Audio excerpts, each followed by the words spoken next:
Hello and welcome to Let's Play Europe Universalis Free Divine Wind with MEIOU mod, where I play the tribal nation of Mali.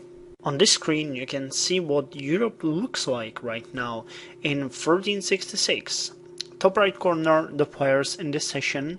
However, only 3 players will continue the game from the next part. Nihus Lucky Luciano, which is basically Lucky Strike, and me, Alfapiomega. GD quit because he has some time problems, and FTR quit because he doesn't like mods, and I can respect that. Probably, oh, he doesn't just like mods. And Shin quit, he just quit.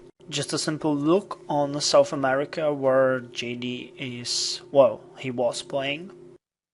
Another part of the world, this time the Arabian Peninsula. Okay, here we are in the actual game, and again these are the players, you can see them in the lower left corner. Now Mao has grown in the last session, and this time we should do some work on connecting our empire, because we still have a gap. Still at war with the little sad horde, which is oil.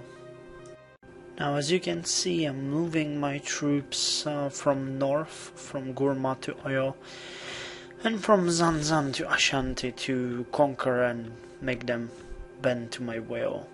Now, this is the current map of Africa. You can see that Mali has grown, but also Ethiopia, I think also Darfur and Kanem Bornu.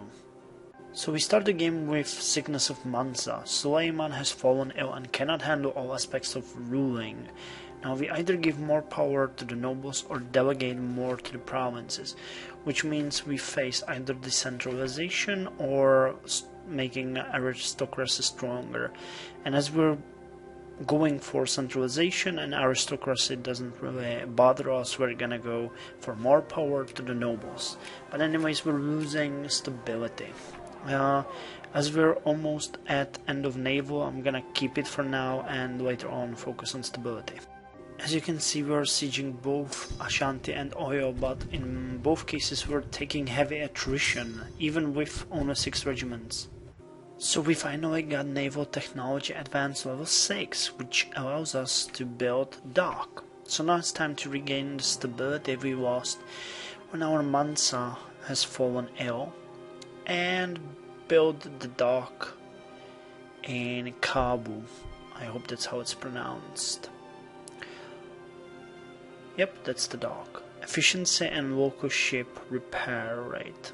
The efficiency will raise our production, which is good, and later on we'll get some more ports in these areas you can see me pointing to. Ethiopia rocks Africa. We just sacked Oyo. So after we conquer the capital, we're just gonna demand tribute from Oyo, because man, this attrition is burning my troops up one by one. We got an event which is called Benign Neglect. It seems that the government that governs the least governs the most as far as Ouagadougou is concerned. Oyo has just gone bankrupt. Sad Lord.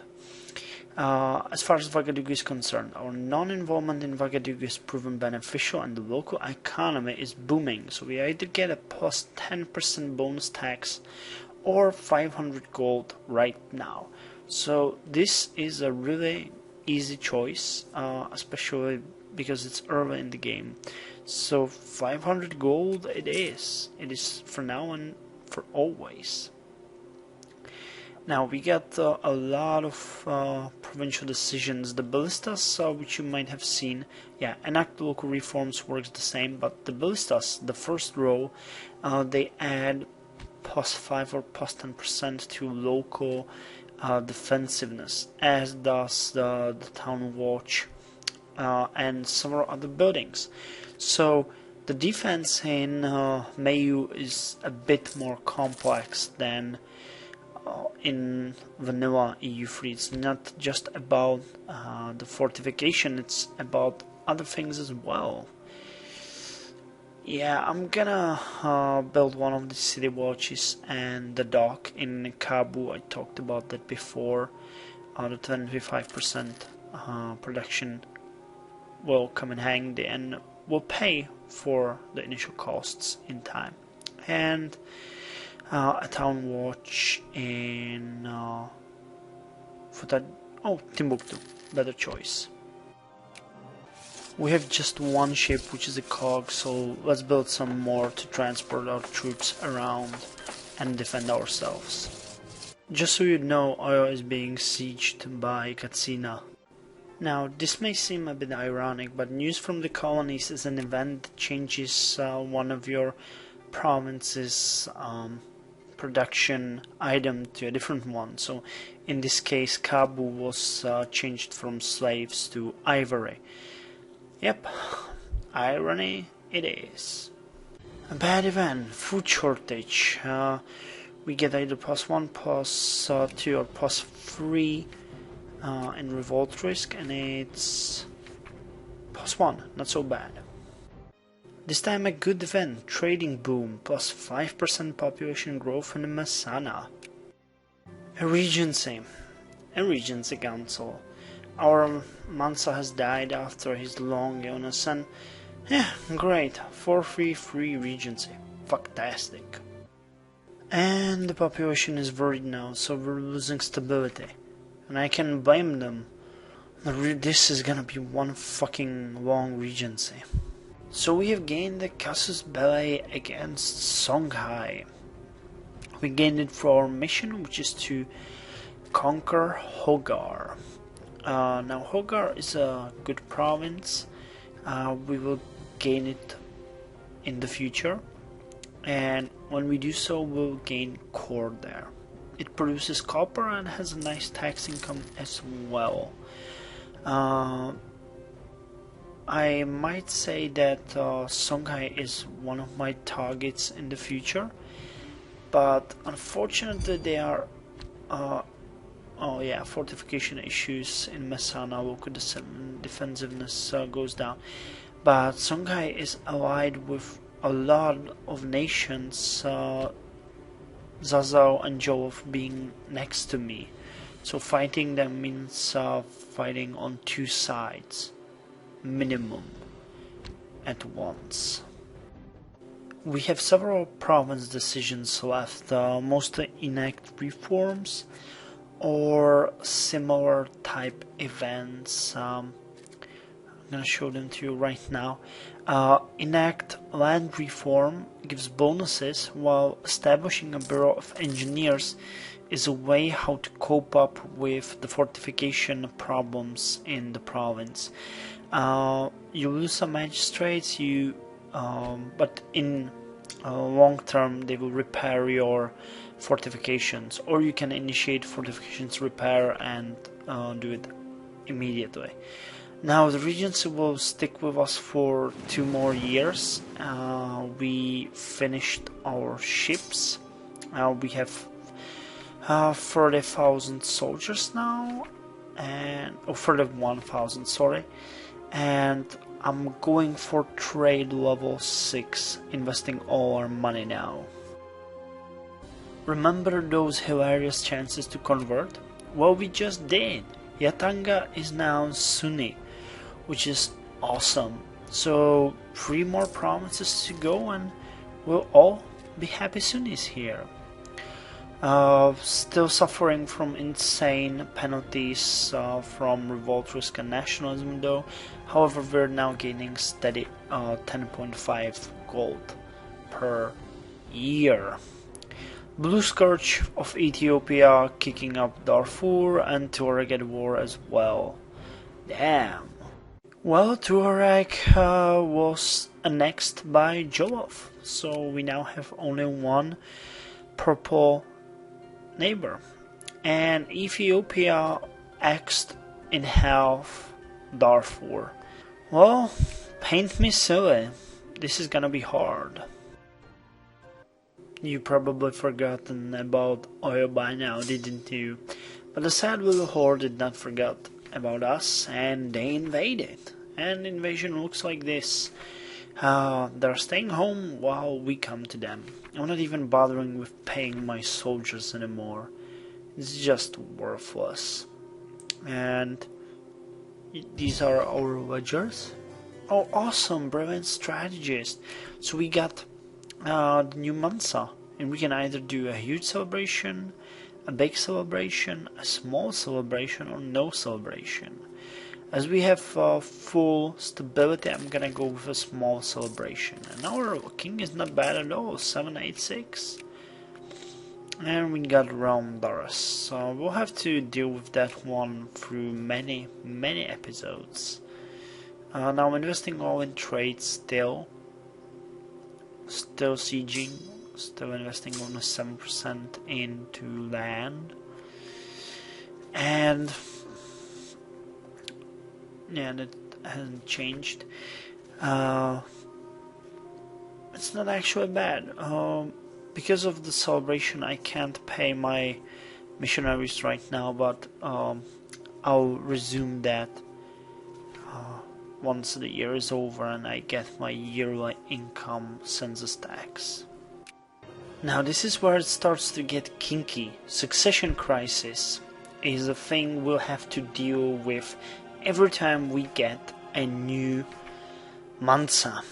Now the game is not dicking around. We get 22,000 rebels, and right in our richest province that is hosting our center of trade. It might hold for some time, but not for long. An interesting event, support of the ulema. Ulema are religious scholars who practice Islamic law, Sharia. The title is granted only to those clergy who have completed many years of study, making the ulema greatly respected in the Islamic world. With this prestige comes great responsibilities. However, ulema are expected to act as judges, advisors, and teachers.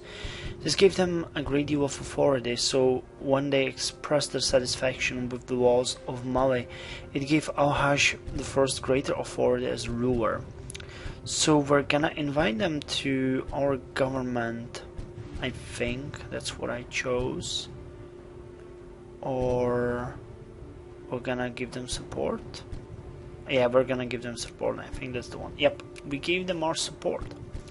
And as you can see, the rebels still siege Timbuktu.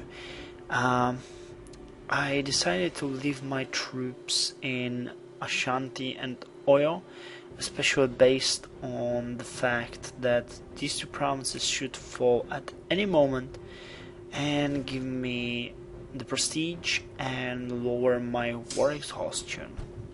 Now the walls have been breached in both cases, and Timbuktu should still hold for some time, but one can never be sure.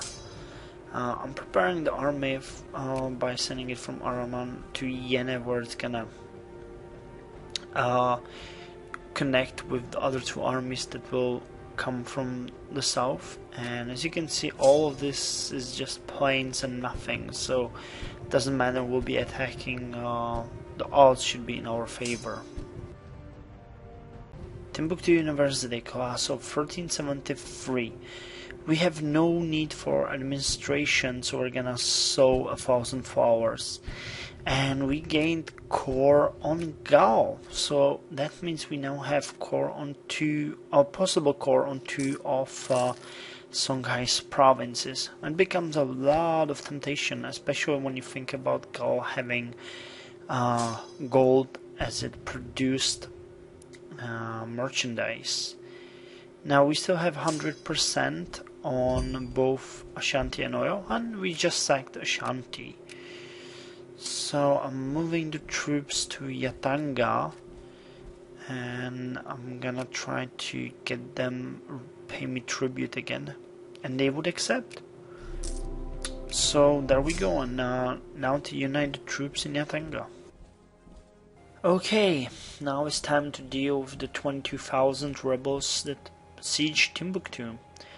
And you can see that there's a 15 regiment Jollof army moving to my borders, which makes me a bit nervous. Now, we have been attacked by rebels in Yatanga. It's a revolt, but there's around 1,000 troops left, and as we have 96% discipline now, it's not really a problem per se. So yeah, we defeated the 4,000 rebels, and well, yeah, we have another 9,000 in the south. Yeah, I told you that succession crises are fun. I told you, and I'll tell you again. We're gonna get this one every single time. Now we have a good king, but our heir is not so. 355. He's a mediocre. He's not all that bad. He's just not all that good either. Now this is gonna be a big battle. 22,000 against 31,000. We get -1 penalty for crossing, which is awesome because we did not even literally cross the river. That's just the river running north of Timbuktu. We're doing pretty well anyways. Most of the African armies have really low discipline, which makes my army much stronger. 9,000 standing in Gao. We'll get those provinces eventually, especially this one, the Gold province. And the tax income's not that bad either, 25. Okay, we're now pursuing the rebels to Gurma. Good thing is that our war exhaustion is 0, which makes us ready for another war. But our inflation is steadily rising, which makes me a bit nervous. Inflation is really like a silent killer. It will creep up on you and kill you when you least expect it to. Okay, now this is a true massacre. And no penalty for us either, so we're losing kinda a lot of money every month. 9.94. Well, all this money going to our technology account. Okay, we still did not manage to defeat them, so I'm gonna send my troops all the way south. They will pass through Vagadugu to Zazao and be there. Okay, 18,000 troops at my borders now as well. Futajalon and Kabu both have level 1 forts. And local trading boom has expired in Messana. And our monarch is dead, has expired. Cool. I think that one raises your revolt risks a bit as well. Okay, that was an auto win. So now to deal with the last rebels in Zanzan. Or Zazao, I don't know. It's Zanzan. And we're losing money. So after we defeat these guys, I'm probably gonna lower the investment into my units' morale, so that should even up the budget. We haven't even gotten one single province this time. It's pretty lame. I was expecting to expand much faster. And we're moving slowly to our target in Zanzan. As you can see, bases +9, tribal succession crisis +10, nationalism +5. No wonder these provinces are red. Okay. -2 for terrain and -1 for crossing. That's the forest, folks. We're fighting in the forest. And these are the modifiers we have. Tribal succession and crisis +10%, the support to full amount, a lot of bonuses, manpower balancing, land enforcements, realm doors. I'm getting that all the time. So, what's this one? Divani script, prevent strategic and energetic. These both go to my leader. Each leader in MEIOU mod gets special bonuses or penalties based on his skills, and it's like traits. Makes the game a bit better. Okay, now the budget should even itself, and yeah, we're all getting 9 attrition, so I'm gonna split these troops a split into two armies so that we have less attrition and more manpower. We're left with 1.8 thousand. Jeez, that's lame. We lost almost all of our manpower in this war. God, I was expecting this to be better. Alright, trade technology advance level 6 that allows us to build mill. And we're gonna go for the production level 6 now, which will give us a small bonus to production. We had a small revolt in Zanzan, but it was taken care of. Nothing really all that bad. And I wanted to show you the cultures in this part of Africa.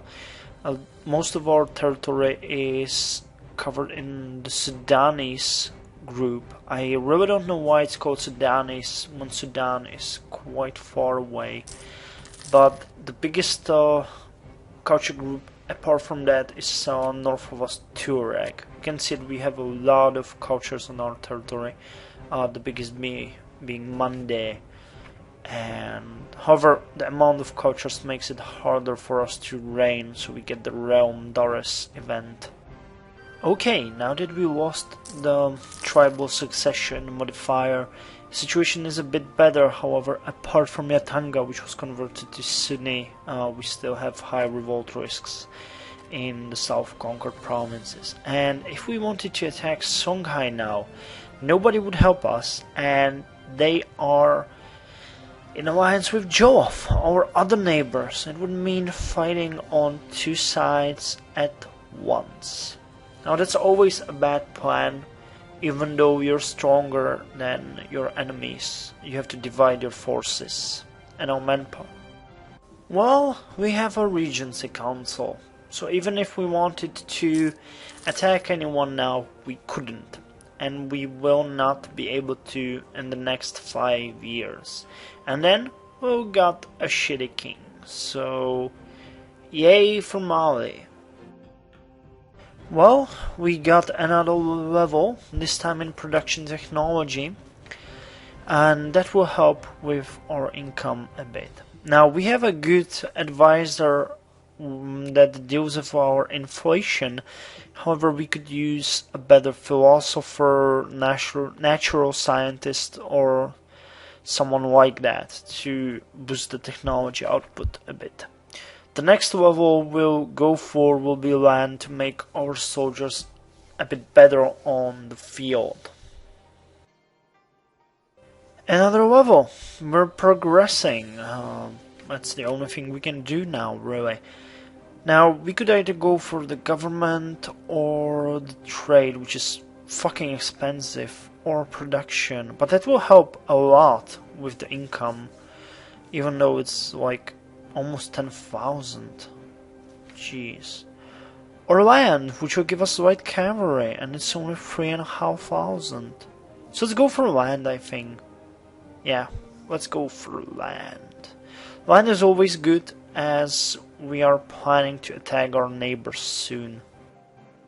Okay, now it's gonna be less than a year before our king will come to throne, and another benign neglect, 500 gold. That's always useful. This army could use more warriors, and this one could use more cavalry, so let's recruit one of each. And that should balance that army. If we don't have a level 4 in Futajawan, or in Segu, or in Messana, or in Narawan, our borders with Jolof are really unprotected. Should do something with that. Nope, not even Bura has a level 2 fort. We have a new king who is a gruff diplomat. However, Mansa is dead along with the Mansa. Now, you know what that means. Another succession crisis is at hand. So let's take the small celebration. We don't need the stability. And we got the realm Daras again. One good thing though is that Ethiopia, our scourge from the east, is now at war with Mamluks. So with a bit of luck, they will keep it contained. I'm still thinking about attacking Songhai and Jolof, but they are now allied with Hasfid and Mamluks as well, so that would be a bit troublesome. Now the best way would be probably to destroy Songhai and then deal with Jolof while they're being busy fighting on sieging my provinces in the east. And let's see the traits. Our monarch is dead. Yeah, so it gives national revolt risk +1. Manpower balancing. Realm Doros, national revolt risk, stability.